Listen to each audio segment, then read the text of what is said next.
Our guest today is Michael Stemmle, founder of Additiv, whose entrepreneurial journey is far from conventional. He once took the stage as a stand-up comedian and has only been hired once in his life for a 6-month stint as a receptionist and sports guide back in 1992. A true serial entrepreneur, Michael has co-founded successful ventures like Toni Digital and Descartes Finance, all still thriving today. His passion lies in creating new ventures with inspiring people. Starting as a publishing company, Additiv has transformed over the years into a global fintech leader. Initially, Additiv was a sports marketing firm collaborating with giants like Swatch and Japan Tobacco for Formula One.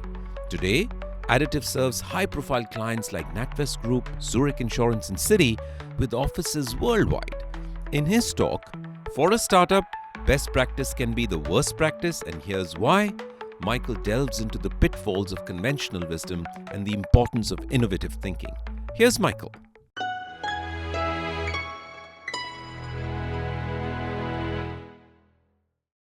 Thanks for the opener. That sounds great, but actually, like, these 25 years have been a hell of a ride. You know, like when we talk about peaks, the last thing you want as an entrepreneur who loves to create stuff is peaking, because then it's over. There is no finish line. There is just an attitude in developing things. And everybody has his own inner force, what drives her or him. And my one really is like experiences, stuff I haven't been confronted with before, in the good and in the bad. And when we talk about peaking entrepreneurs, we always read about the ones that somehow worked out, you know? The reality is behind every peak, it's going to go steep downhill in the Valley of Tears, especially in Switzerland. Where you're going to find the next peaks you want to go after, and then, well, you fight yourself up and you learn. Or very often I say, we fight an uphill battle, but with tailwind. When somebody new is coming to our company, they very often ask, okay, what's your DNA? And how would you describe yourself and the company? And we always say then, we are intellectual cowboys. We go into unknown, but we try not to do it too stupid. But the biggest problem when you try to create new stuff is you are damn wrong, or you are perceived damn wrong for quite a long time. And well, to withstand the pressures what you have left and right, to admit that things are wrong, it's not an easy one, but it's a question of temperament. Because what really drives us is challenging the status quo. It's a fun sentence at the forum where it's about regulation. But challenging the status quo.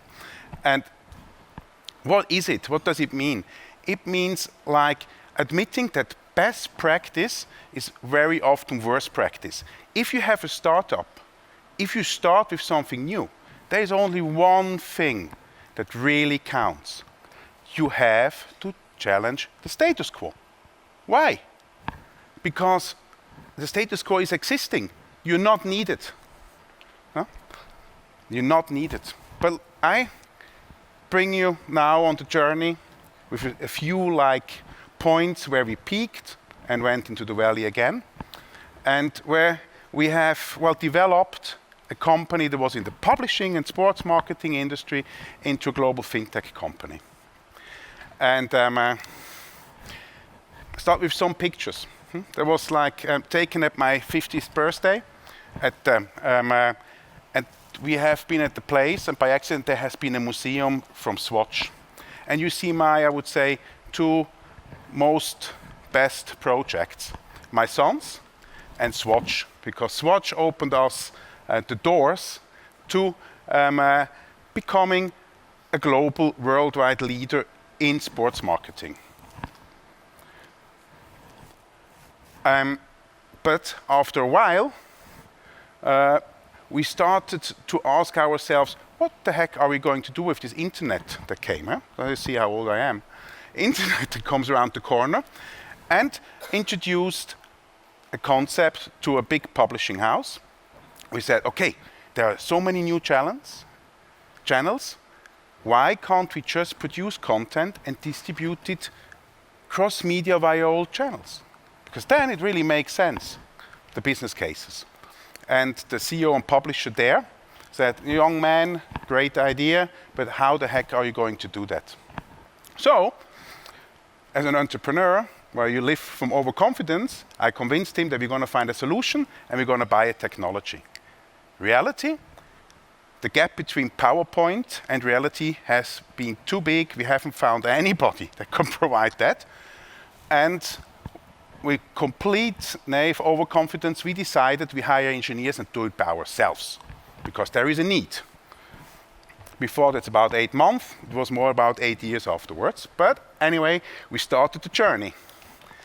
And we started the journey in a way that, as Wayne Gretzky once said, I skate to where the puck is going to be, not where it has been. Challenging the status quo means trying to anticipate where something is moving and contribute there something. But in the new, you have no best practice. That's the reason why for startups, which inherently the main task is to reinvent, best practice is often worst practice. After 9/11, we had some issues because the publishing and sports marketing industry went down the drain. So we thought, okay, what are we capable of? We sit in Zurich, there are banks. Let's start to sell our systems and capabilities to banks. So we went as publisher to banks and said, look, we have a great platform. You can communicate your content. You can interact with your prospects and so on. And we somehow managed that banks and insurers started to buy our platform. But we still had other industries we served. Then once, before fintech has been a thing, somebody at Credit Suisse asked, why the heck are we sending somebody into a branch to buy a product when she or he already knows what she wants? Why can't they just buy it online when they're on the web page? That sounds like not a big thing for today. At that time, it was like, let's give it a try.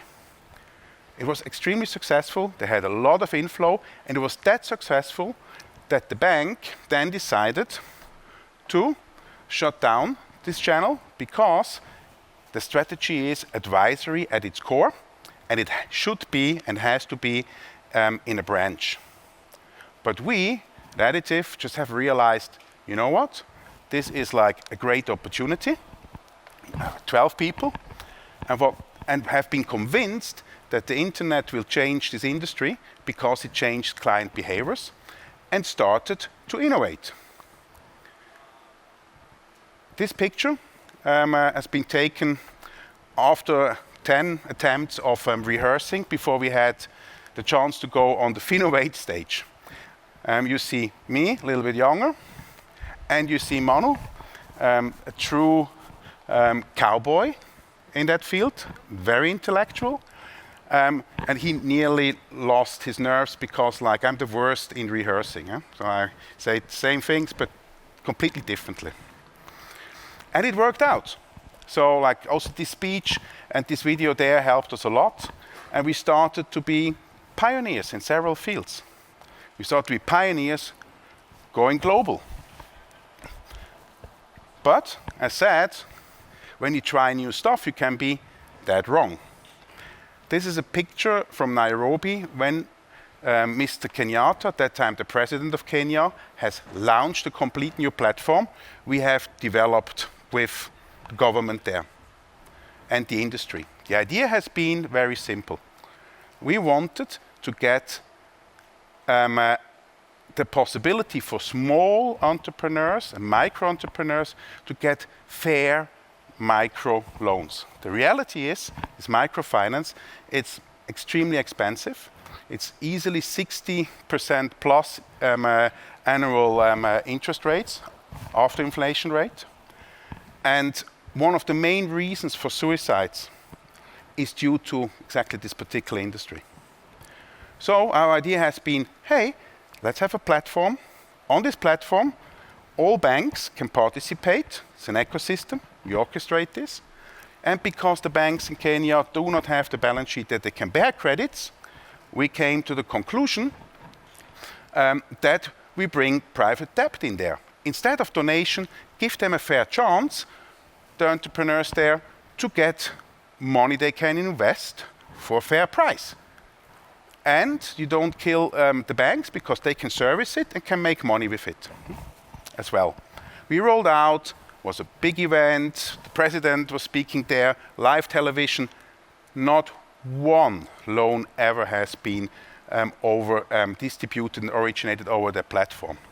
We have been dead wrong because the forces of the status quo of this industry have been so strong that it really never produced anything, even it had made a lot of sense for society.